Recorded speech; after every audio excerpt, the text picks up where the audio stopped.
Quem a si mesmo se exaltar, será humilhado, e quem a si mesmo se humilhar, será exaltado. Mateus 23, 12. Tema da semana: eventos finais. É bom demais ter a sua companhia, é bom demais estarmos juntos. Obrigado por sua audiência, você que está sempre disposto a conhecer mais da Palavra de Deus. Durante toda essa temporada a gente tem refletido muito e no programa de hoje nós vamos ver o último apelo de Jesus e os sinais a respeito dos últimos momentos da história da humanidade. Esses sinais não são para nos amedrontar, mas para encher o nosso coração de esperança, porque nós vamos realmente para casa, vamos viver a eternidade. Os nossos convidados, pastor José Domingos de Oliveira, pastor que é o diretor financeiro de uma das sedes administrativas que a igreja tem no noroeste do Brasil. A sede fica na cidade de Manaus. Tecnicamente a gente usa a nomenclatura AMAR, que quer dizer Associação Amazonas Roraima. Amazonas Roraima. Pega parte do estado de Manaus, do Amazonas, melhor. A região este do estado do Amazonas e o estado de Roraima. Seja bem-vindo, pastor. Muito obrigado, pastor. É um privilégio estar aqui novamente e eu trago um abraço especial do nosso pastor geral, um abraço especial aos nossos 70 pastores, aos nossos professores, aos irmãos da Zona Leste de Manaus, da Zona Norte, aos irmãos do interior do Amazonas, do estado de Roraima. É uma alegria muito grande trabalhar naquela região, um povo vibrante, um povo animado, que aguarda a volta do Senhor Jesus. Quem é o pastor geral da sede da... Pastor Wycliffe Saraiva.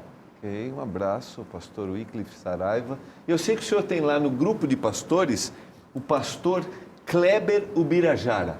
Exatamente, o famoso tio Bira. Tá bom. Gente muito boa.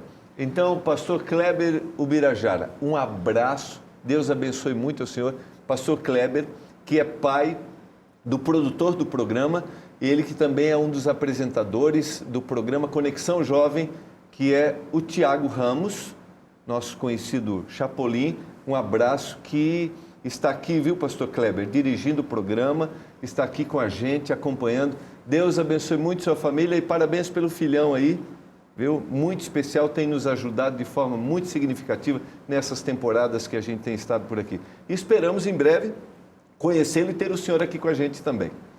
Pastor Valdoni Fiuza, pastor Valdoni, que é o secretário executivo da Igreja Adventista para a sede administrativa da região noroeste.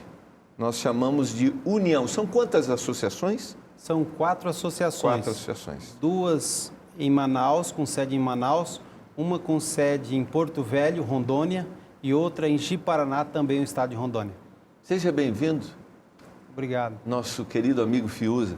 Fiuza, vamos mandar um abraço para um amigo que a gente tem em comum, lá no Espírito Santo? Ok, então vamos mandar um abraço para o Valber, mas ele é conhecido como Binho, Binho. Não é? Binho Stork. Exatamente. A ele, a Raquel, a sua família, os filhos, que Deus o abençoe.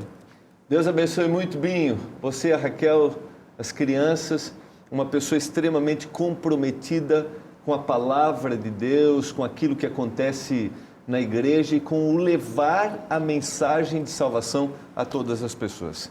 Deus continue cuidando de vocês. Quero aproveitar, pastor Gilmar, mandar um abraço também para minha família lá em Rondônia. Minha família, a maioria, eles moram em Rondônia. O Wagner, que está sempre assistindo esses programas das lições da Bíblia, não é? Minha querida mamãe, a minha esposa, o meu filho. Que Deus continue abençoando vocês ricamente. Muito bom. Estou aqui, mas já estou com vontade de voltar para casa. Essa é a melhor parte, né, pastor? É voltar para casa. Verdade. Né, de cada viagem. Por isso que eu comecei falando, nós estamos peregrinando pela terra. Como o livro de Romanos diz, né, todos os patriarcas, livro de Hebreus, eles peregrinaram esperando um dia ir para a cidade, para a verdadeira cidade, para a verdadeira casa. É exatamente isso. Eu gosto muito de uma frase, eu não sei quem é o autor, mas diz assim: nós não somos cidadãos do mundo, tentando desesperadamente sair dele.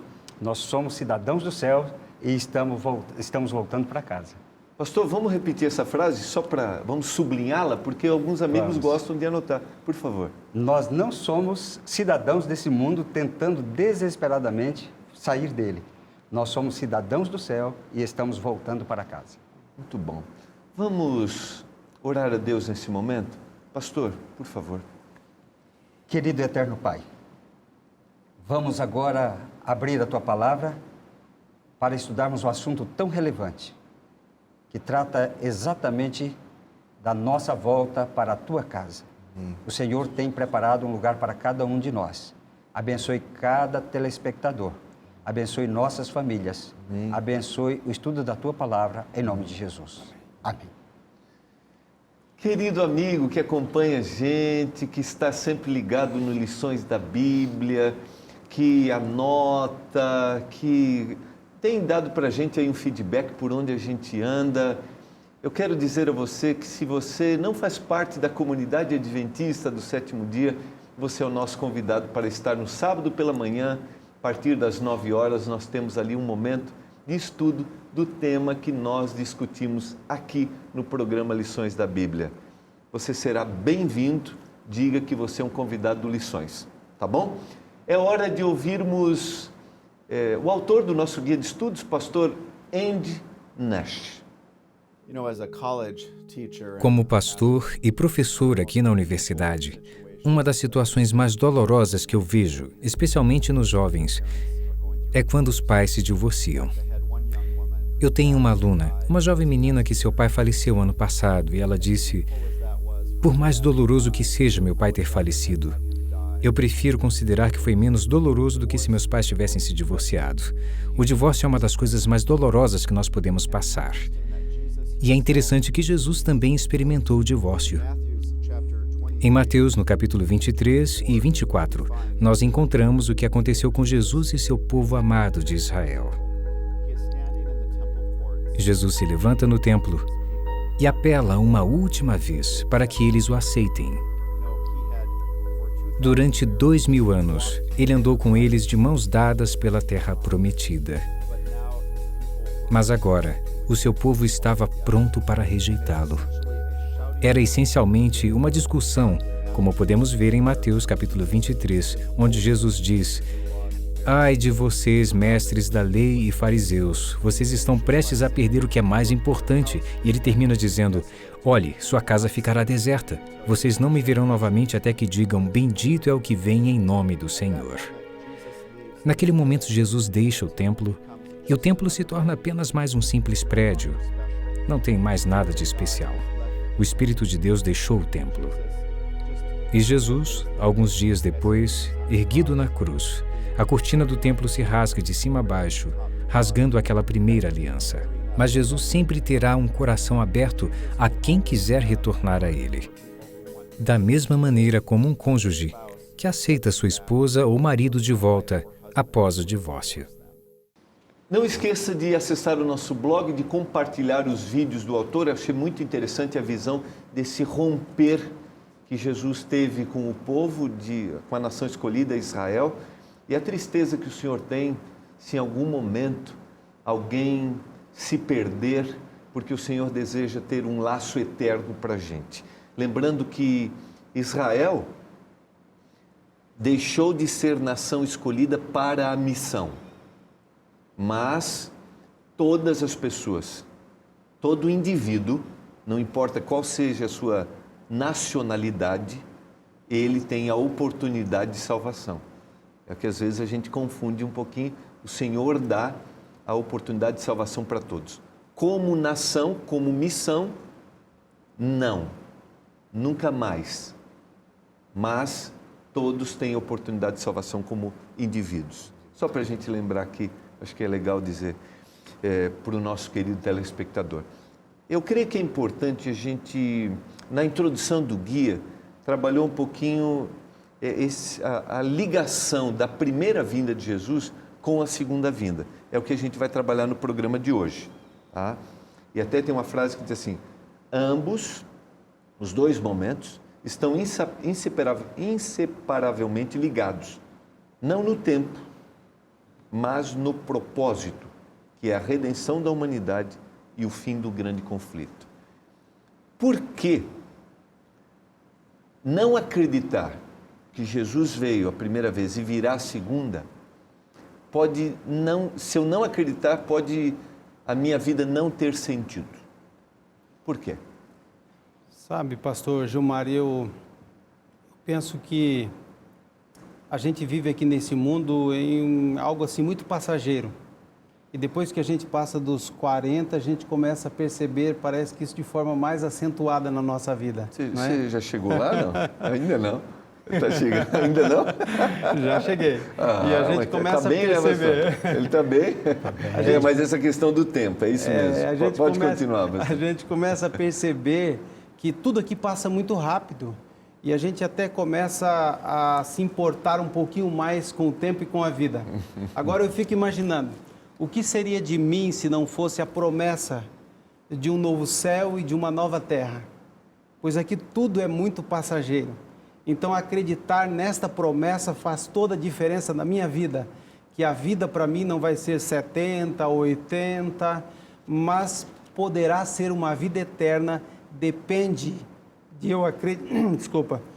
de acreditar na promessa de um novo céu e de uma nova terra. Eu acho que a frase que melhor, eu até devo ter comentado em algum momento aqui no programa, depois dos 40 a gente começa a dizer, pastor Valdoni, parece que foi ontem. É verdade. Parece que foi ontem. Parece que foi ontem que nós trabalhamos juntos, assim, na mesma região. Isso faz quanto tempo já, pastor? 7 anos. 7 anos. Parece que foi ontem que o meu filho nasceu, parece que foi ontem que eu casei, né? Parece que foi ontem que a gente começou o ministério pastoral. E a gente está eu particularmente, no 23º ano. E o tempo passa tão rápido, né, pastor? E daqui a pouco tudo é história. Aliás, a primeira vinda de Cristo é um fato histórico. Inegável, mas histórico. E nem todos acreditam. Quem não acredita na primeira vinda de Cristo, porque a primeira vinda e a segunda estão intimamente ligados, como o senhor bem colocou, não na cronologia, mas no propósito, né? Então, quem não acredita na primeira vinda de Cristo, vive uma vida sem sentido, porque a hora que a vida passar, o que vai acontecer? O que acontecerá amanhã, depois da morte? Uma vida sem significado, sem propósito. Mas se eu acredito que Jesus veio e teve um propósito, ele veio para me dar a salvação. Então eu acredito que ele voltará a segunda vez. E ele voltará aí sim para me levar para viver com ele eternamente. A gente pode pensar, né? Na primeira nós temos a nossa libertação espiritual. Nós encontramos sentido. E definitivamente, ele veio de uma forma, veio com sofrimento, proveu essa oportunidade de libertação que eu tenho, da culpa. Exatamente. E a segunda vai me dar definitivamente a libertação do sofrimento físico. E o poder, e ele virá com poder e glória aí. Na primeira, ele salvou de nossos pecados. Na segunda vez, ele vai salvar da presença do pecado, das consequências do pecado, aí para sempre. Uma boa frase para a gente sublinhar. Da primeira, ele nos salvou dos nossos pecados. Dos nossos pecados, da culpa. E na segunda, da presença do pecado e de suas consequências. Muito, muito bem colocado. Agora, essa questão que você colocou, vale a pena a gente pensar. De tempo. Pensar que a vida se resume a 70, 80 anos, havendo muito vigor, como diz Moisés no Salmo 90, não tem sentido. E realmente a gente riu um pouquinho, né, Fiuza? Mas é interessante, quando a gente passa dos 40, a gente começa a ver, tem esse senso de como as coisas passa muito rápido, é verdade. Falando ainda sobre essa relação, o autor ele colocou isso de forma bem precisa, dizendo assim, o segundo não pode existir sem o primeiro. Quer dizer, a segunda vinda, ou acreditar na segunda vinda, isso não faz sentido se eu não acreditar na primeira vinda. E a primeira, ela é infrutífera sem a segunda vinda. Eu acho que é muito comum acreditarmos que Jesus ele veio, que ele nasceu em uma manjedoura, mas algumas pessoas podem ainda ter dificuldade sobre acreditar na essência desta promessa do retorno de Jesus. Mas eu pergunto, que sentido faria acreditarmos na primeira vinda se não fosse a promessa de que um dia Ele vai voltar para nos tirar para sempre deste mundo de pecado? E para resgatar os laços que foram interrompidos pela morte, por exemplo. Exatamente. A vida não teria sentido se eu não puder olhar os meus queridos e dizer, né, reconhecê-los e viver com eles. Pastor, eu trabalhei com alguém que eu digo que é um filósofo contemporâneo, e ele dizia que duas coisas que a gente não pode zombar, da velhice e da morte, porque no máximo a gente escapa de um. E é interessante, quando uma pessoa morre jovem, a gente diz, coitado, tão jovem, né? Eu mencionei na semana passada do meu filho, 20 anos de idade, mas o ser humano não foi feito para morrer aos 20, nem aos 60, nem aos 80, nem aos 100, ele foi feito para viver eternamente. Bem lembrado, professor, bem lembrado. Então, a segunda vinda de Cristo, por isso que a gente aguarda com tanta expectativa, com tanta ansiedade, né? A segunda vinda de Cristo. A gente pode falar, pastor, a gente encontra aí sentido, realmente. Nós vivemos sobre, assim, uma ação muito direta de um grande conflito. É o conflito entre o bem e o mal. Há poucos dias eu conversava com uma pessoa que está enfrentando um drama e ele dizia, de um momento difícil na sua vida, e ele dizia, eu ouvia perfeitamente duas vozes. A voz do bem me orientando, dizendo, vai por aqui, e a outra voz dizendo, não, você não vai se acovardar nesse momento. É o conflito entre o bem e o mal. Esta batalha, ela é real, mas eu fico pensando que eu preciso criar cada vez mais no meu coração essa expectativa da volta de Jesus, porque quando Ele voltar pela segunda vez para nos buscar, então esse conflito ele vai deixar de existir, porque a morte não mais vai ter domínio sobre os homens.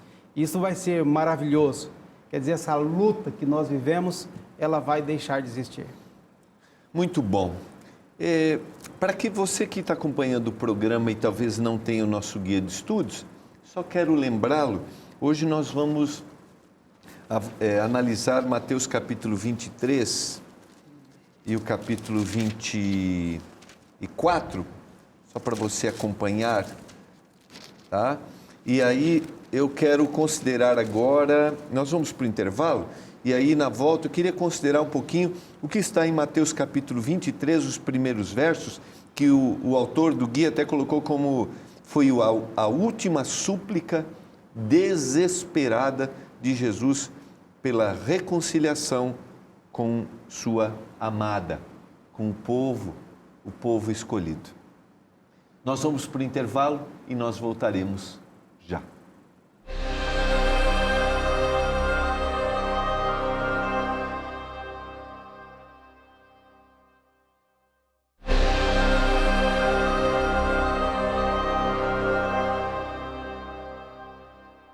Você está acompanhando o programa Lições da Bíblia, nós estamos voltando para o nosso segundo momento. Eu quero mandar um abraço para o Luiz Eduardo e para a Ana Paula, que frequentam a Igreja Adventista do Jardim América aqui em Jacareí. O Luiz Eduardo, que é um funcionário aqui da Novo Tempo e sempre está ligado junto com a sua esposa no programa Lições da Bíblia. E também um abraço para a vó Glória, ela que é vó do Evaldo e da Rosana e bisavó do Eider, aí na cidade de Maringá, no Paraná. Vó Glória, um abraço, sempre ligadinha no Lições da Bíblia.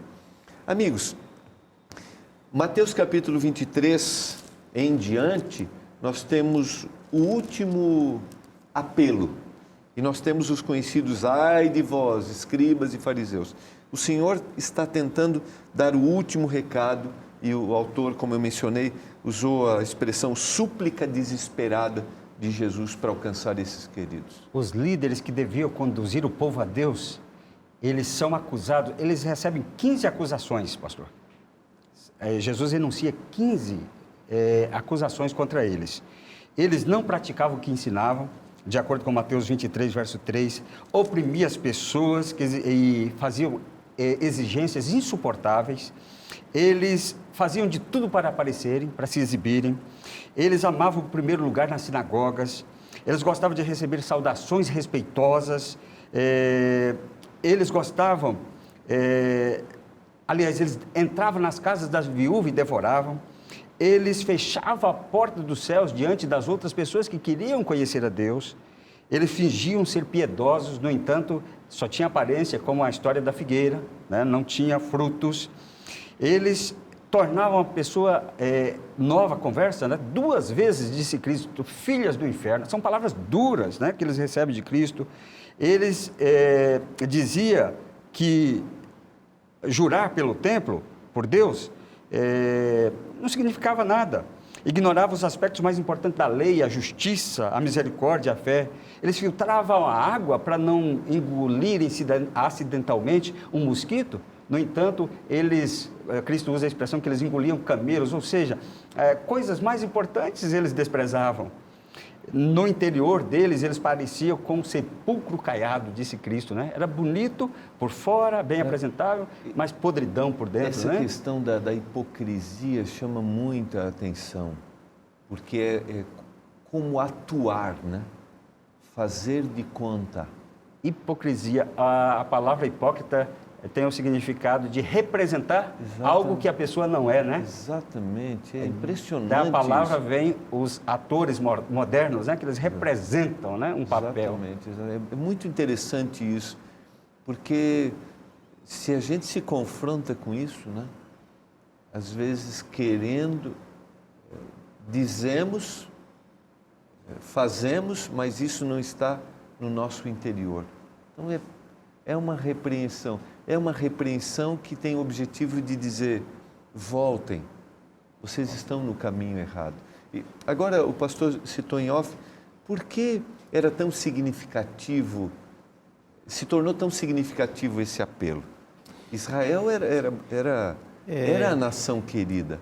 Israel foi uma nação separada. Eu gosto da expressão que ela é utilizada lá em Êxodo 19, versículos 5 e 6, meu tesouro pessoal. Não é uma expressão carinhosa?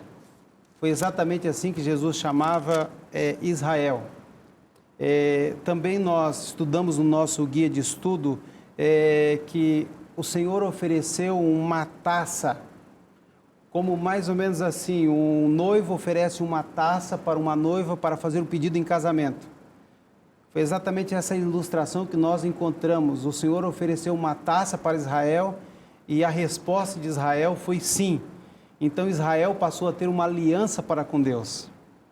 E agora, infelizmente, nós percebemos aqui que os próprios líderes, eles estavam traindo aquela aliança que foi feita.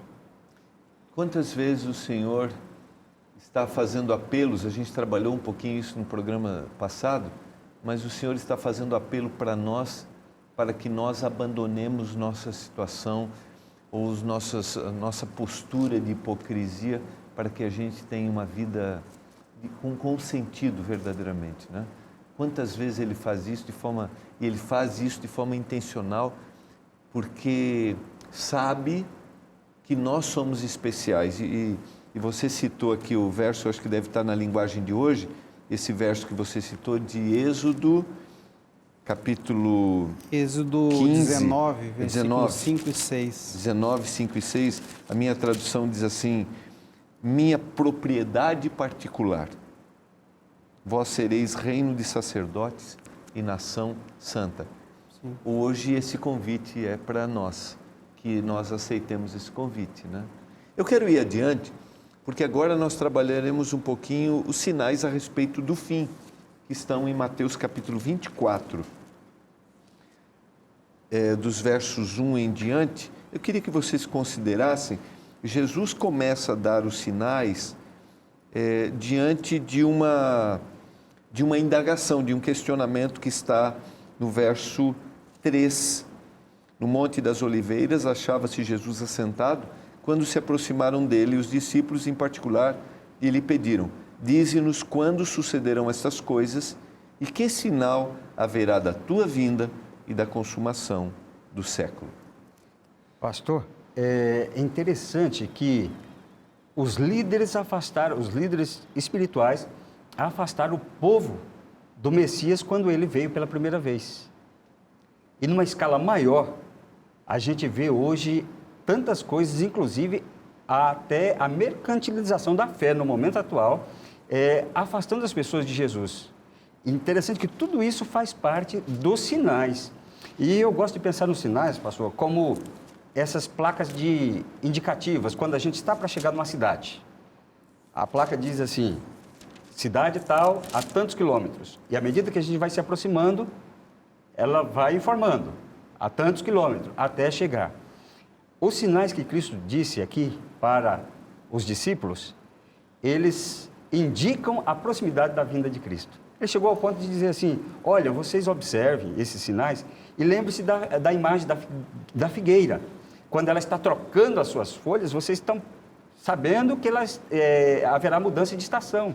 Da mesma forma, quando vocês virem essas coisas acontecer, saibam que está próximo a vinda do Filho do Homem. E permita-me a gente voltar aqui em Mateus 23, versículo 38. Um pouquinho antes, versículo 37, Jerusalém, Jerusalém, que mata os profetas, e aí vem aquele texto bem conhecido, Jesus chamando a atenção para a realidade em que eles estavam vivendo. Mas no versículo 38 ele diz, eis que a vossa casa vos ficará deserta. Boa lembrança. Aquilo ali para os discípulos de Jesus foi algo muito forte, ao pensarem na glória do templo, aquelas lindas pedras brancas de mármore, aquele ouro que resplandecia com a luz do sol, era para eles algo muito significativo e de repente o Senhor faz uma declaração desta. Eles não conseguiam imaginar a destruição daquele templo. E o Senhor então diz, não ficará pedra sobre pedra que não seja derribada. E daí Jesus sobe com ele para o monte. E quando vão subindo, há um silêncio. Por que daquele silêncio? Porque eles não conseguiam imaginar o templo destruído. E aí é que eles fazem a pergunta para Jesus ali, em quando particular. Vão acontecer? Quando? Por que quando? Porque, na verdade, eles pensavam assim, certamente vai ser na segunda vinda ou na destruição do mundo. Mas não é possível que este templo vai ser destruído e este mundo ainda vai continuar existindo. Eles não conseguiam se imaginar sem aquele templo. E por esta razão eles perguntam quando, quais são os sinais. E daí a gente entra, então, Jesus aqui misturando os dois acontecimentos, que foi a destruição do templo e a volta de Jesus. Eu estava estudando sobre esse tema e me encantou. Jesus, ele é amor, e ele, quem escrevia a respeito dizia assim, ele tinha que falar muitas coisas para eles, mas se Jesus falasse de forma bem direta, eles não estariam prontos para suportar, e por isso ele misturou ali esses dois acontecimentos para que eles pudessem, então, no momento certo, entenderem. Eu creio que foi muito boa a lembrança de a gente contextualizar isso. Eu creio que vale a pena a gente relembrar os sinais rapidamente, dentro dessa visão que o senhor colocou, pastor, como advertências, como orientação. Porque, queira ou não, quando nós falamos a respeito da volta de Jesus, até o guia colocou, os eventos que antecedem a sua volta não são agradáveis. Não são nada E eu agradáveis. lembro muitas vezes, como criança, quando eu via uma mensagem sobre a volta de Jesus, isso dava um medo danado na gente, né? E algumas vezes, eu lembro, nunca esqueço que uma vez, cheguei a sonhar e acordar desesperado. Com Jesus está voltando, será que eu estou preparado para isso? Era menino. Outro dia a mãe mandou eu comprar uma coisa lá na... Nunca esqueço disso, comprei uma coisa no armazém, estava tão impressionado com o sonho que no caminho eu esqueci o que era para comprar.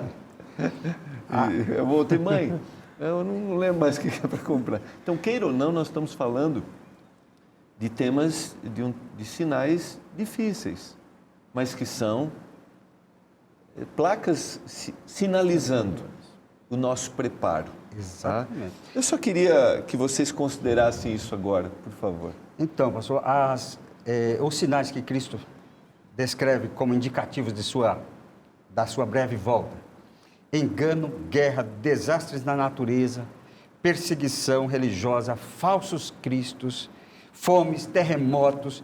E uma característica que eu acho impressionante está no verso 12 de São Mateus 24. E por se multiplicar a iniquidade, o amor se esfriará de quase todos. Quase todos. Pastor, hoje a vida não tem mais valor. A gente vê pessoas que por nada estão matando a outra pessoa. Um dia eu recebi no escritório uma moça chorando, toda ralada, toda ferida. Eu disse, o que foi? Ela disse, eu caí, estava chovendo, eu caí e ninguém veio me socorrer.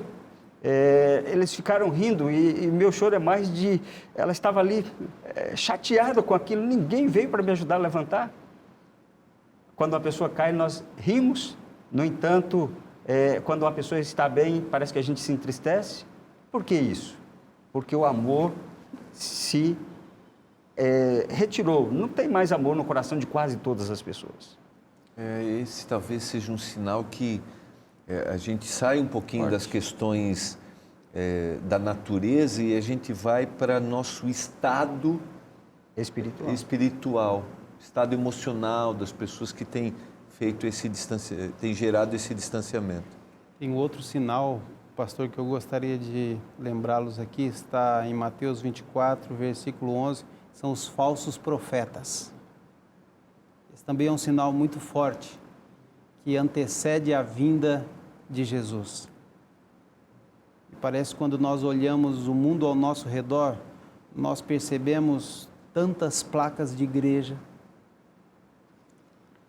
tantas pessoas utilizando a palavra de Deus para enganar as pessoas e tirar proveito dela. Nós precisamos pensar mais no assim diz o Senhor, o que verdadeiramente diz a palavra de Deus, porque é o único guia seguro para a nossa vida. E aí me leva a pensar no sinal que é o sinal mais positivo. Aliás, o único positivo. O único positivo, né, exatamente. O guia colocou a coisa mais positiva retratada. A boa notícia é essa, que está no verso 14, né? E será pregado este evangelho do reino por todo o mundo, para testemunhar a todas as nações, então virá o fim. Essa é a razão da existência da TV Novo Tempo, inclusive, né?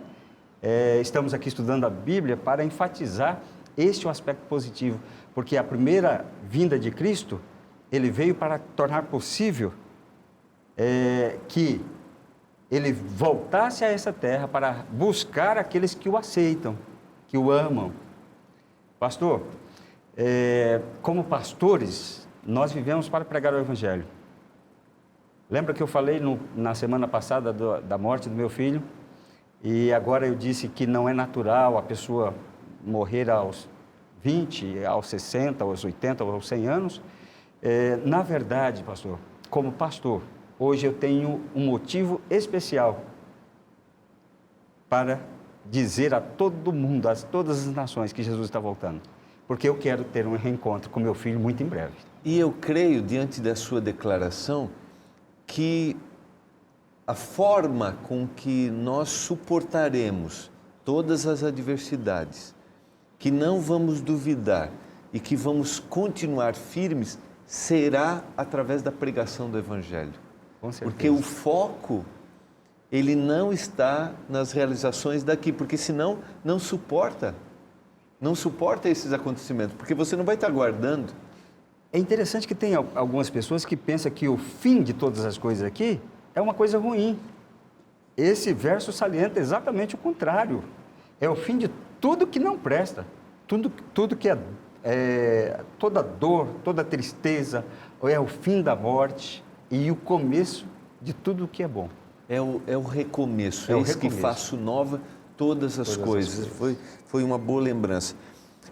Vamos tratar um pouquinho a questão da destruição de Jerusalém, porque o pastor citou já, mas há um detalhe importante, capítulo 24, versos 15 a 22, mas tem uma expressão aqui que eu creio que vale a pena a gente destacar. Quando, pois, virdes o abominável da desolação de que falou o profeta Daniel no lugar santo, então os que estiverem na Judéia fujam para os montes.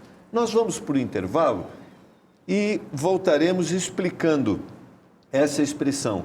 o abominável da desolação e a destruição de Jerusalém, ok?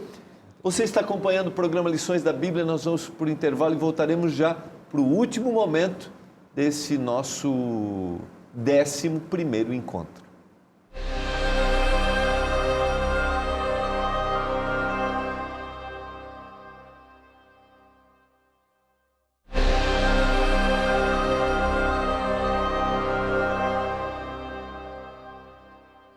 Estamos voltando para o nosso último momento do programa Lições da Bíblia de hoje.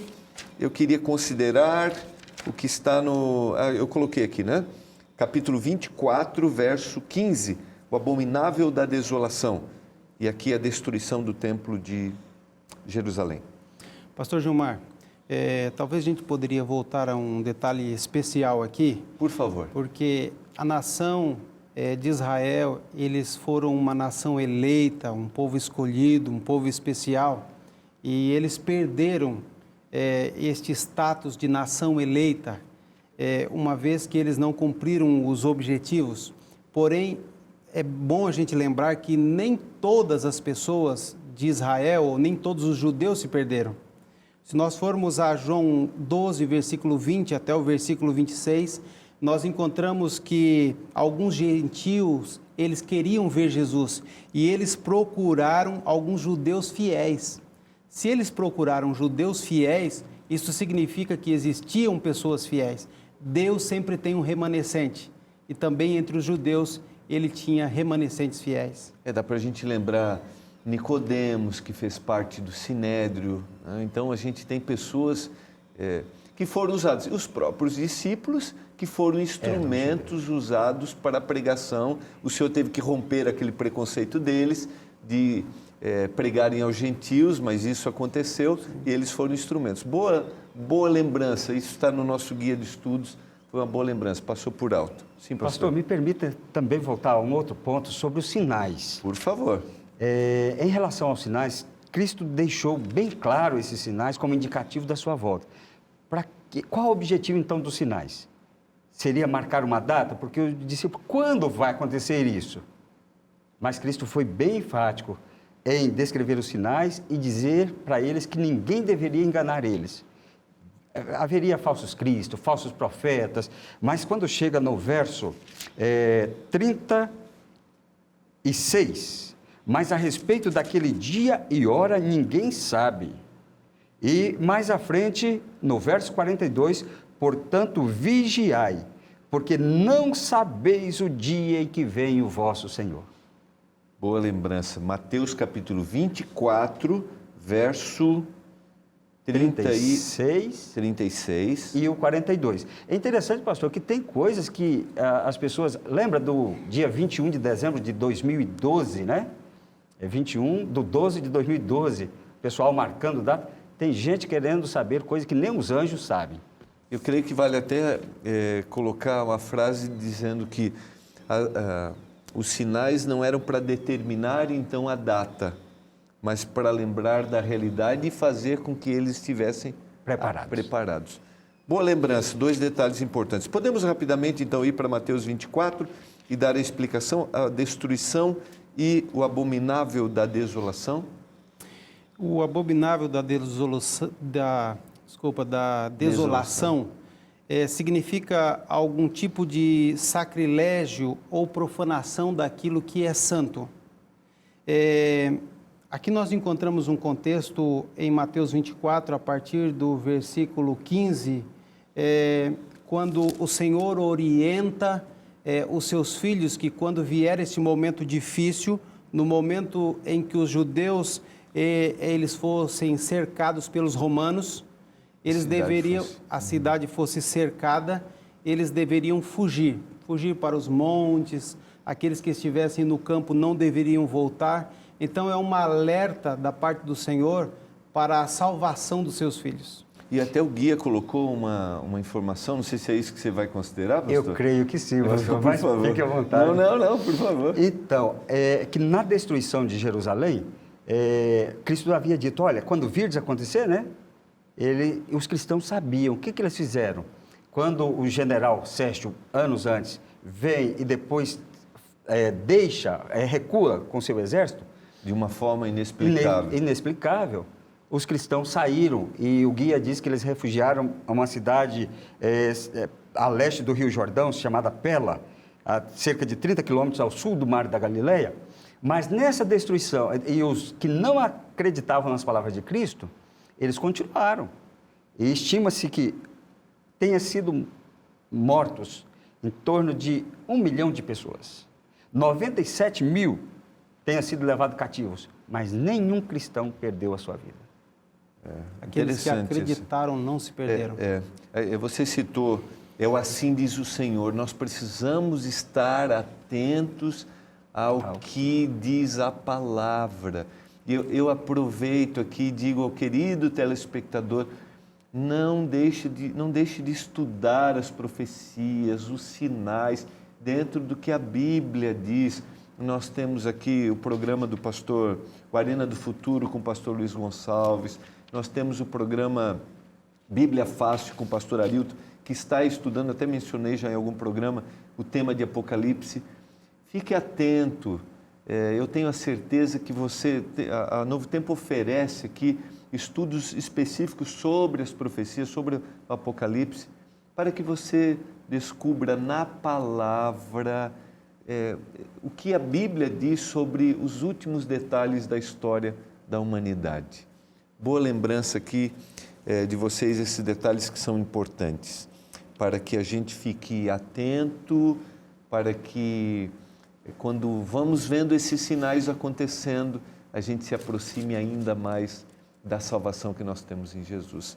Vamos adiante, queridos, a segunda vinda de Jesus, Mateus capítulo 24, versos 23 a 26. Queria que vocês considerassem esses detalhes do que será esse acontecimento, para que ninguém seja enganado. Jesus ele teve um cuidado especial ao falar sobre isso, sobre o engano, dizendo que haveria muitos falsos cristos. As pessoas viriam em nome dele, mas eles não deveriam ser enganados.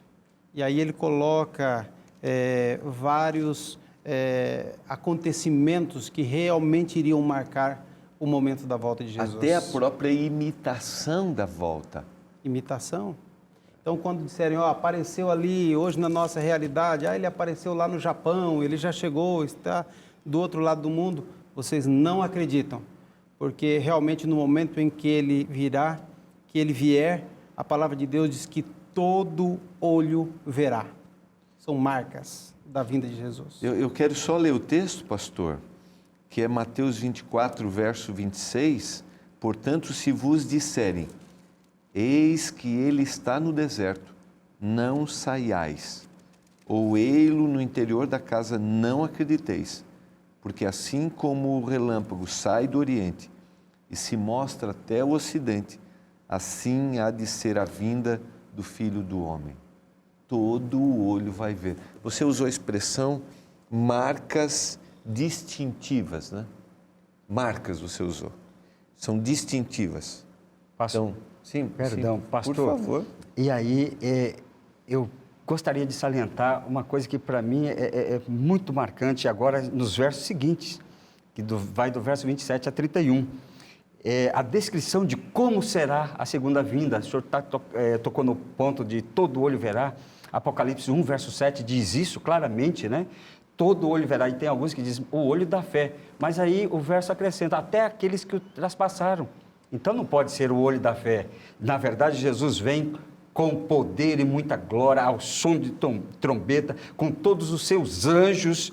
Ele vem para ressuscitar aqueles que morreram e acreditando nele, que estão no pó da terra, e dormem no pó da terra, ressurgirão. E 1 Coríntios 15, verso 25, depois o verso 26 especialmente, diz que a morte será o último inimigo. Ele virá para vencer todos os inimigos, inclusive a morte. Pastor, isso me enche de alegria como um pai. E eu falo aqui para alguém que deve ter tido alguma perda, para várias pessoas que devem ter tido perda também, isso me enche de alegria, porque será a oportunidade de eu reencontrar com meu Salvador e reencontrar com minha mãe, que faleceu jovem, vou reencontrar com meu filho, que perdeu a vida naquele acidente. Aí sim, para nunca mais passar por isso. Jesus vem de forma gloriosa. Essa é uma questão importante para a gente sublinhar, pastor. Essa forma gloriosa com que ele vem, pela qual ele vem. Então, como um relâmpago que sai do Oriente e se mostra até o Ocidente. Né? Aqui Mateus descreve, assim será a vinda do Filho do Homem. Então, ele vem não mais de forma humilde como veio da primeira vez, mas de forma majestosa. Né? Amém. Amém. Na segunda vez. É exatamente esse ponto que eu estava querendo tocar. A diferença da primeira para a segunda vinda. Ele vai virá de forma triunfante. Quando você falava aqui, pastor Domingos, sobre as trombetas, fazendo essa relação dos mortos que vão ressuscitar, e 1 Tessalonicenses 4, versículo 16 em diante, fala exatamente sobre isso. Eu fiquei imaginando que as trombetas, elas serão tão fortes, tão poderosas, que surdos e mortos vão ouvir. É o poder de Deus realmente diante da humanidade. Esses detalhes que vocês estão colocando, eles são importantes, porque infelizmente alguns interpretam, como por exemplo o pastor citou, a volta como pelo olho da fé, não como a visível. Outro detalhe importante, será um acontecimento que todos vão ver, então não há em nenhum momento na palavra nenhum tipo de pessoas sendo levadas de forma secreta. Em realidade, a gente começa a ver a partir daqui, a partir do verso 32, a gente começa a ver parábolas que têm o objetivo de mostrar que nós devemos estar prontos, vigilantes. E aí o Senhor usa exemplos, como está no verso 40. 2 estarão no campo, um será tomado e deixado o outro. 2 estarão no trabalho, trabalhando no moinho melhor. Uma será tomada e deixada outra. E aí no verso 42 diz, portanto, vigiai, porque não sabeis em que dia vem o nosso Senhor. Então, em realidade, ele está dizendo, fique atento, fique atento. E não quer dizer que esse será um evento secreto. Então, só para aquilo que nós voltamos, vamos ver o que a palavra diz para que não sejamos enganados ou a gente interprete de forma equivocada. Antes Cristo estava dizendo assim, olha, se disserem ele está no interior da casa ou está em determinado local, não acrediteis. Né? Aqui mesmo. Ele vem 24. Com poder e grande glória. Pastor, você quer considerar? Sabe, pastor, Pode ir. A gente percebe que algumas pessoas no passado até marcaram data sobre o retorno de Jesus, justamente porque a expectativa desse dia é tão grande que acabaram cometendo alguns equívocos de marcar data para o retorno de Jesus. Realmente nós não podemos marcar data, porque ele diz que daquele dia nem os anjos sabem, mas só o Pai. Então nós precisamos estar vigilantes, esperando a cada dia para esse glorioso dia. Aqui, quando a gente analisa as parábolas, isso chama muito a nossa atenção. Eu queria considerar um outro detalhe, que é a parábola do servo mau que o guia apresenta. Ele vai concluindo o estudo da semana com isso. Quem é, pois, o servo fiel e prudente, a quem o Senhor... Estou lendo Mateus 24, 45. Mateus 24, 45. Quem é, pois, o servo fiel e prudente, a quem o Senhor confiou seus conservos para dar-lhes o sustento a seu tempo? Bem-aventurado aquele servo a quem seu Senhor, quando vier, achar fazendo assim. Em verdade vos digo que lhe confiará todos os seus bens. Quem é, pois, o servo fiel e prudente, a quem o Senhor confiou seus conservos para dar-lhes o sustento a seu tempo? Vocês não veem aqui um envolvimento, a diferença que o servo fiel e prudente, ele está envolvido com as pessoas, ele está preocupado, então quando Jesus vem, ele está envolvido está interessado na salvação das pessoas? Justamente o que estava lá no verso 14, né? Ele está envolvido exatamente na pregação do Evangelho, em dizer que este mundo está passando, está acabando, está chegando ao seu fim, e o recomeço da história da humanidade, estará acontecendo na vinda de Cristo, né? A única coisa que está faltando para que todas as profecias elas se cumprem é exatamente o evangelho ser pregado a todas as nações. E a profecia está se cumprindo exatamente agora, quando o evangelho está sendo pregado. É interessante a gente pensar que muito em breve o Senhor vai voltar a este mundo, mas para que isso possa fazer sentido na minha vida, eu preciso estar preparado, eu preciso estar vigilante. Então, eu desejo realmente a cada dia estar vigiando, pronto para o grande retorno de Jesus, para que essa se torne uma realidade viva na minha vida. Eu até escrevi no meu guia aqui, cuidar dos meus relacionamentos, porque eu não sei o momento em que ele vem. Então, estar interessado em me envolver na pregação, em salvar, em ser um benefício para minha família, para os meus queridos, um instrumento de salvação, como o Senhor resgatou o verso 14. E olha só, pastor, verso 42, salientando mais uma vez esse aspecto que vocês estão considerando. Portanto, vigiai, porque não sabeis em que dia vem o vosso Senhor. E no verso 50, falando daqueles que negligenciam o preparo, a vigilância, virá o Senhor daquele servo em dia em que não espera e em hora que não sabe. Pastor, eu gosto da imagem de um atleta, e a Bíblia compara em algum momento a corrida do cristão como um atleta. O atleta, ele tem que se preparar se ele quiser ser um vitorioso. Se a gente perguntar para qualquer pessoa, você quer ser um perdedor ou um vencedor? Ele vai dizer, eu quero ser um vencedor. Se você quer ir para o céu ou quer morrer eternamente? Ele vai dizer, eu quero ir para o céu. Mas a vigilância, que é o preparo, hoje, eu tenho cuidado desse aspecto? Eu, às vezes, reflito sobre isso, né? O atleta, para vencer, ele tem que estar preparado.